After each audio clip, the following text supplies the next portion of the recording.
It's the most wonderful play about the invention of the movies, which I find completely fascinating. And it also feels like it's the most pitch-perfect, vibrant, truthful image of pre-war, pre-First World War Jewish life that I've ever come across. And I'm Jewish myself, and it was irresistible. A story that I've written before, really, I always love, which is when somebody becomes completely, passionately committed to their art. What the cost is for them, and more to the point, the cost for the people around them, because it always makes people to be slightly inhuman in a way, ruthless.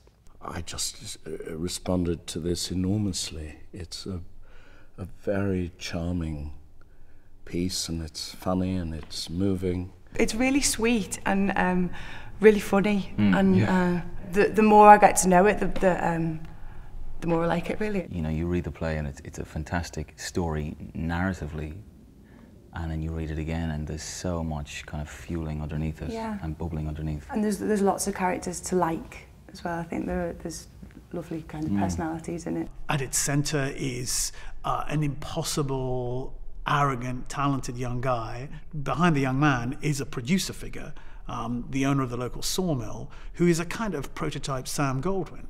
Now these guys, they didn't just invent the movies, they invented a whole lot else in their hard scrabble rise from dirt poor immigrant to wherever it was they ended up, particularly in America. He takes to movie making just in an instinctive way very easily because of his love of stories and of expressing stories. And he loves the fact that these early films, silent films, don't have language, because language has been a sort of enemy to him in his life.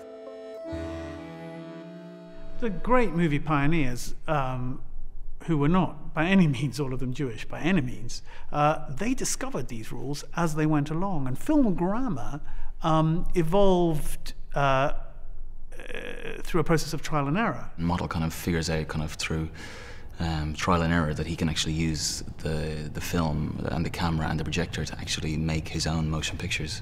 Because we get involved, he sort of makes Anna the star of the silent movie. So I just kind of float in and float off again. But and take his breath away. Absolutely, yeah.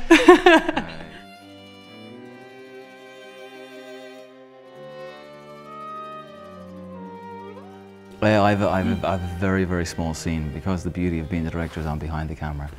I don't have to be involved in the filming too much, but it'll be great just to see how Mottel would have kind of conceptualized different scenes and different shots and different angles like that, but I do have one tiny scene.